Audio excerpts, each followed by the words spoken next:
Halo Tribuners, saya Iga Almira, kembali lagi dalam podcast Tamu Tribun. Dan hari ini cukup spesial karena saya tidak sedang berada di studio Tribun Ternate, melainkan saya ada di Kota Tidore Kepulauan. Nah, hari ini saya bersama narasumber akan bincang-bincang soal masa pemerintahan perjuangan Irian Barat langsung dari lokasi pusat pemerintahan Provinsi Perjuangan Irian Barat. Nah, sudah bersama saya ada Kak Firza selaku staf Balai Pelestarian Kebudayaan Wilayah 21 Maluku Utara. Apa kabar Kak Firza? Alhamdulillah baik. Alhamdulillah. Dan juga sudah bersama saya Pak Kepala Dinas Pariwisata dan Kebudayaan Kota Tidore Kepulauan, Pak Daud Muhammad. Apa kabar Pak? Alhamdulillah kabar baik. Alhamdulillah. Nah Tribuners, sebelum kita membahas lebih dalam mengenai tinggalan masa Provinsi Perjuangan Irian Barat, ada baiknya kayaknya kita belajar dulu nih sama Kak Firza mengenai sejarah dari masa Provinsi Perjuangan Irian Barat. Silakan Kak Firza. Terima kasih juga. Iya. Jadi Provinsi Perjuangan Irian Barat ini awal mula terbentuknya itu ketika Proklamasi Kemerdekaan Indonesia tanggal 17 Agustus 1945. Di situ kan Indonesia mendeklarasikan tentang kemerdekaan. Indonesia mengklaim bahwa semua wilayah yang pernah dikuasai oleh Hindia Belanda itu secara pengakuan dari Indonesia otomatis jadi miliknya wilayah Indonesia. Akan tetapi pihak Belanda menolak itu, termasuk Irian Barat ini menurut Belanda masih termasuk wilayahnya kerajaan Belanda.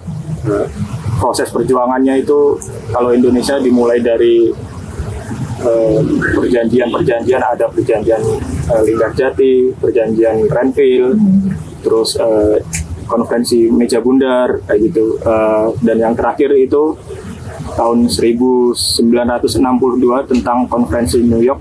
Di situ baru disebutkan bahwa Belanda harus menyerahkan Irian Barat kepada Indonesia paling telat itu bulan Mei tahun 1963. Selain perjuangan lewat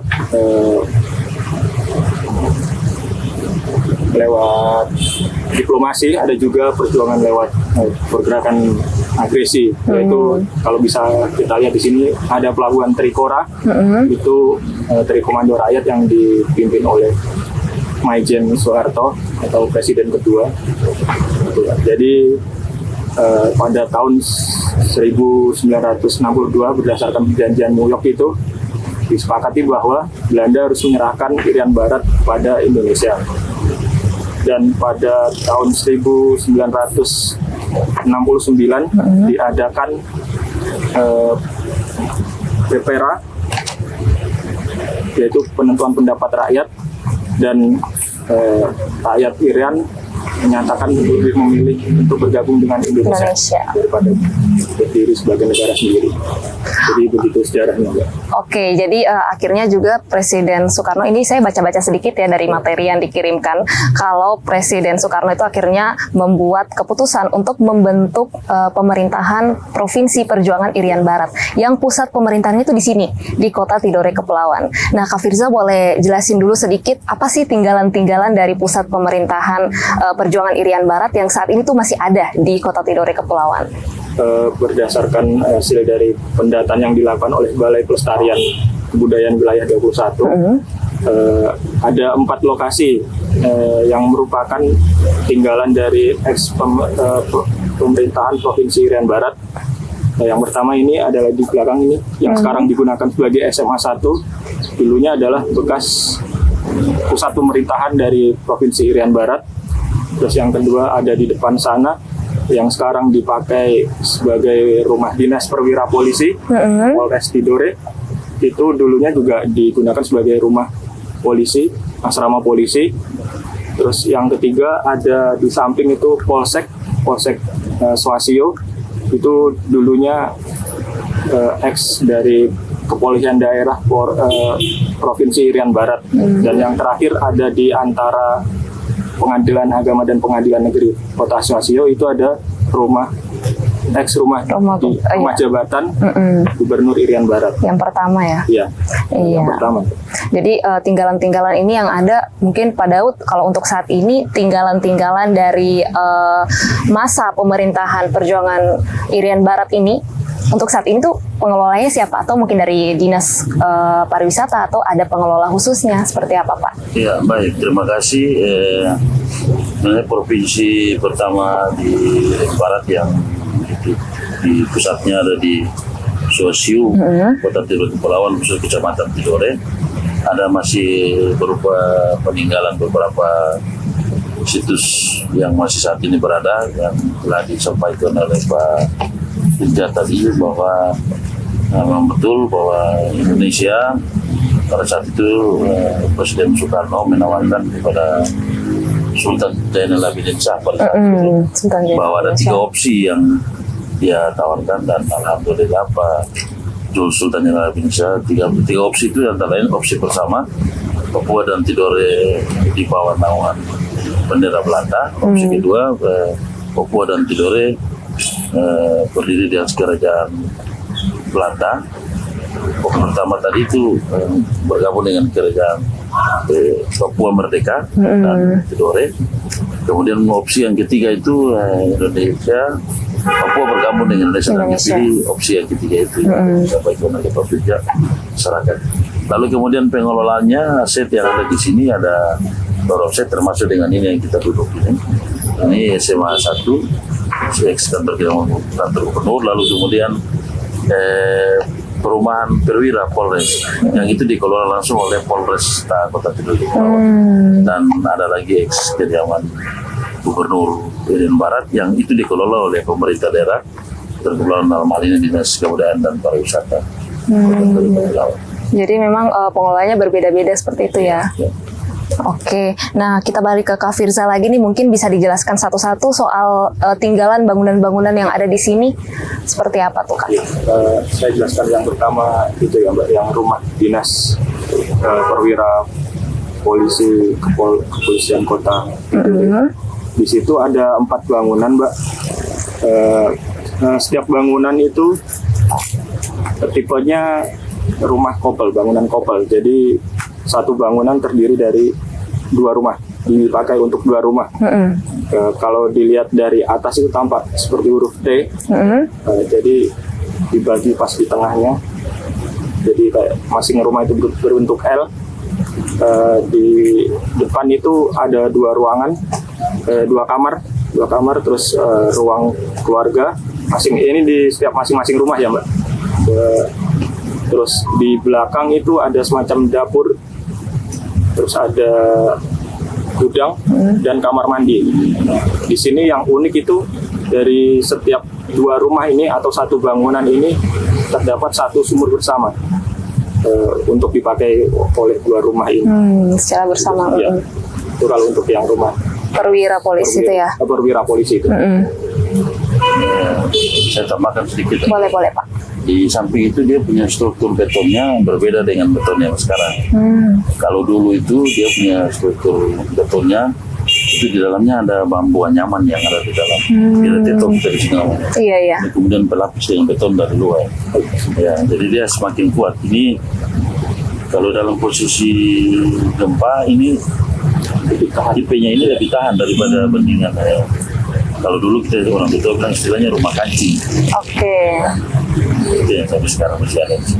Masih walaupun itu sudah pasti sudah direnovasi ya Pak ya, tapi masih ada disebutkan pada tadi.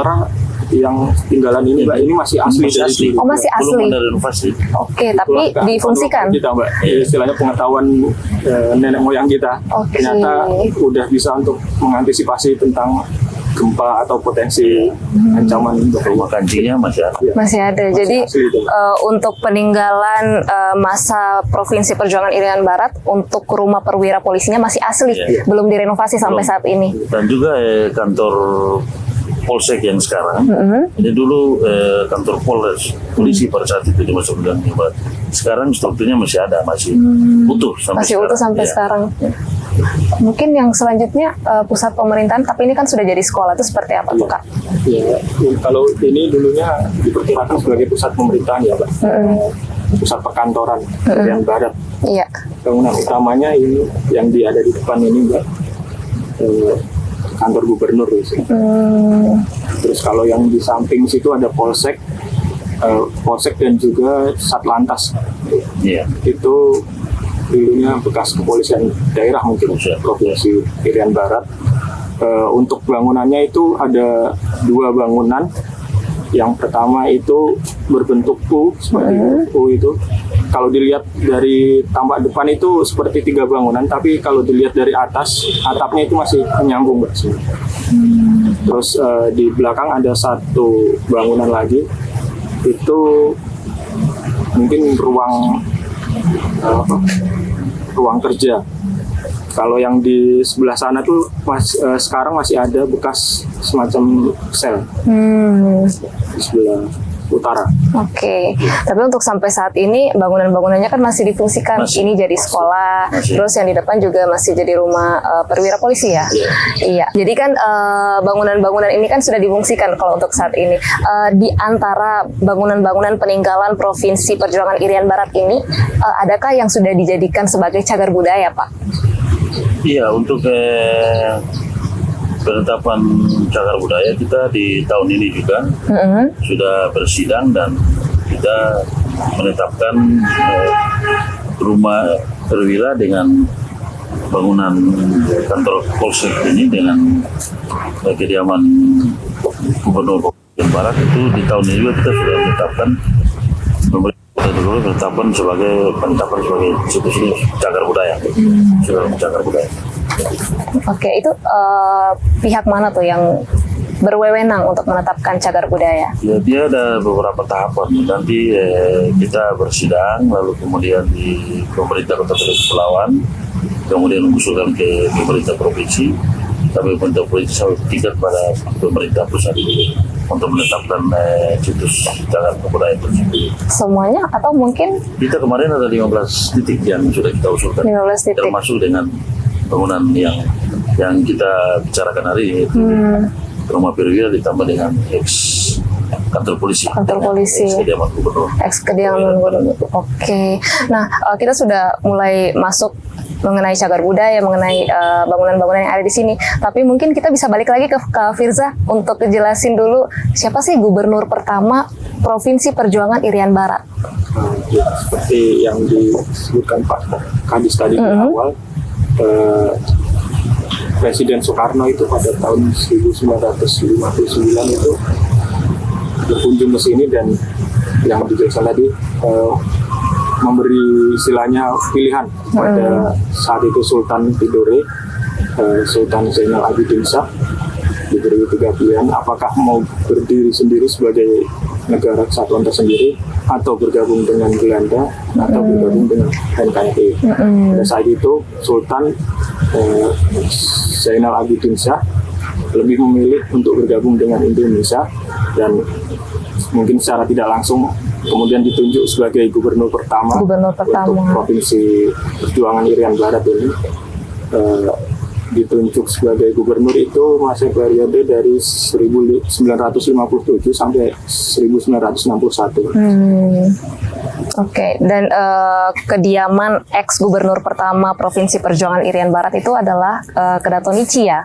Kedatonici, istana kecil. Iya, istana kecilnya Sultan itu ya? Ya.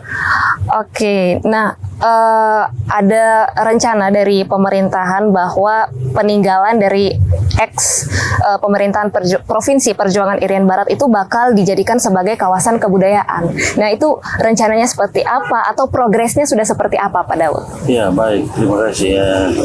Kita kebetulan di Kota Kepulauan ini, kita kedepannya kita dalam rangka untuk mengusulkan pengembangan potensi wisata, kita lagi memohon kepada pemerintah pusat melalui dokumen kawasan strategis pariwisata nasional KSPN yang kita titik-beratkan di dalamnya ada 3 fungsi, 3 pilar, yaitu sejarah wisata, sejarah budaya, dan sejarah bahari. Kebetulan di Tidore sekaligus kita punya potensi budaya yang cukup banyak. Nah, di tahun ini ex kediaman Gubernur Provinsi Irian Barat pada Sultan Jenderal Abidinsa. Di tahun 2023 kita sudah melakukan renovasi. Ini salah satunya sebagai besaran untuk bagaimana orang berwisata datang dan berkunjung di rumah Kediaman Gubernur dan mengingat kembali sejarah masa lampau. Iya. Oke, apakah dalam rencana seperti itu ada pelibatan masyarakat dan komunitas mungkin? Ya, saya pikir dalam penentuan proses pembangunan, baik itu pembangunan sumber daya manusia maupun pembangunan secara fisik, yang paling vitalnya adalah masyarakat dan komunitas. Jadi kita pemerintah daerah wajib untuk melibatkan komunitas dan masyarakat, karena orang berwisata ini kan bagaimana melihat sesuatu yang berupa daya tarik begitu kan. Jadi paling kurang kita harus berdiskusi dengan komunitas. Dari sisi keamanan ya kita harus melibatkan masyarakat, supaya kedua elemen ini bisa terlibat. Program pemerintah juga bisa berjalan dengan baik. Oke, terima kasih penjelasannya Pak Daud. Nah, podcast kita pada hari ini berlokasi di Pusat Pemerintahan Masa Provinsi Perjuangan Irian Barat. Ini salah satu dari programnya Balai Pelestarian Kebudayaan Menyapa Kampung. Jadi Kak Firza boleh mungkin jelasin sedikit ke Tribuners apa sih program BPK Wilayah 21 Menyapa Kampung ini sebelum kita tutup podcast kita pada hari ini. Jadi BPK ini ada program dari kelompok kerja Humas dan Publikasi. Salah satunya adalah podcast BPK Wilayah 21 Menyapa Kampung. Di sini ada podcast untuk menjelaskan beberapa tinggalan warisan budaya yang ada di wilayah Maluku Utara, dan fokusnya adalah kalau bisa ambil lokasi tersebut sebagai background untuk kegiatan podcast ini. Untuk tahun yang kegiatan ini sudah berlangsung dari tahun kemarin, tapi tahun kemarin masih fokusnya di Kota Ternate. Ya, tahun ini berusaha untuk menyeberang ke Tidore, Pak. Ya. Jadi ini yang pertama di Tidore. Mungkin nanti selanjutnya ada lagi, Pak. Ya. Diusahakan di Tidore terus, Pak. Ya, karena budayanya banyak sekali di Kota Tidore ini. Iya, betul. Seperti yang sudah Kak Firza bilang tadi, kalau budaya di Ternate ini banyak sekali. Jadi untuk Pak Daud, apa nih harapannya untuk menjaga kelestarian khususnya tinggalan masa pemerintahan Provinsi Perjuangan Irian Barat? Pak Daud selaku Kadis, harapannya seperti apa? Ya, harapan kita yang pertama, kita pemerintah daerah akan menyusun program terkait dengan pelestarian kebudayaan. Nah, situs-situs sejarah, budaya, peninggalan-peninggalan sejarah yang ada di Kota Tidore Kepulauan ini kita akan jadikan sebagai objek wisata. Karena di Tidore, apa yang sudah kita lihat bahwa kita tidak punya tambang, kita tidak punya potensi yang lain. Yang kita punya hanyalah budaya, sejarah, dan bahari. Nah, ini tiga opsi ini yang kita akan kembangkan di sini. Pertama, budaya. Karena kalau cerita masa lampau Tidore, kita NKRI itu tanpa Tidore tidak akan mungkin kan. Sabang sampai Merauke perannya sangat penting sekali. Dari sultan-sultan kita yang sudah lebih dulu mereka memperjuangkan negara ini, lalu kemudian mereka menggunakan budaya. Nah, kita saat ini pemerintah daerah lagi berupaya, dan mudah-mudahan kita berkeinginan pemerintah pusat juga mendukung. Sementara kita lagi mengusulkan kawasan dokumen KSPN, kawasan strategis pariwisata nasional. Satu yang paling penting, kita di sini punya potensi budaya banyak, kemudian transportasi juga dekat. Pintu masuk Maluku Utara Ternate ke Tidore hanya 10 menit ke Tidore. Nah, itu yang kita kejar, dan mudah-mudahan ke depan Tidore bangkit dengan potensi wisata. Amin. Semoga sukses untuk programnya Pak Daud. Nah, mungkin sebelum kita menutup podcast kita hari ini, Kak Firza sama Pak Daud mungkin masing-masing ada closing statement untuk Tribuners yang lagi nonton mengenai podcast hari ini. Silakan. Terima kasih closing statement kami hari ini. Terima kasih dari Balai yang kegiatan Menyapa Kampung. Kita Kota Tidore, kita akan bangun potensi pariwisata dengan tidak meninggalkan kearifan lokal kita. Mudah-mudahan masyarakat juga mendukung kita bangun potensi wisata dengan kearifan lokal yang ada di Tidore Kepulauan. Terima kasih. Sekarang Kak Firza, silakan. Jadi kalau dari saya ya ucapan terima kasih dulu kepada Tribun News dan Pak Kadis dan juga rekan-rekan dari Dinas Kebudayaan Pariwisata dan juga rekan dari BPK wilayah 21. Semoga dengan podcast Menyapa Kampung ini masyarakat juga bisa tahu tentang tinggalan-tinggalan yang ada di wilayah Maluku Utara. Untuk sementara ini tahun ini kita programkan di beberapa kota, tapi kebanyakan nanti ada di Tidore, mungkin di bulan selanjutnya. Tapi nanti mungkin ada usulan lagi dari kita juga menerima usulan dari masyarakat atau apa, misalkan lokasi yang cocok untuk dijadikan tempat untuk podcast. Podcast Menyapa Kampung ini. Jadi bisa request ya kepada mungkin BPK. Anda bisa usul gitu. Oke, sukses ya untuk BPK Menyapa Kampung karena ini podcastnya luar biasa sekali, di mana kita langsung ke lokasinya untuk podcast. Nah, semoga berjalan dengan lancar seperti yang sudah dijelaskan sama Kak Firza rencana-rencananya. Dan untuk Pak Kadis, semoga programnya juga berjalan dengan lancar, sukses terus buat Kota Tidore, pariwisata Kota Tidore. Oke, Tribuners, mungkin itu saja bincang-bincang kita hari ini, sekaligus belajar sejarah mengenai pemerintahan Provinsi Perjuangan Irian Barat. Semoga episode kali ini bermanfaat untuk Tribuners sekalian sedang menonton. Saya Galmira pamit undur diri. Terima kasih dan sampai jumpa. Terima kasih Kak Firza.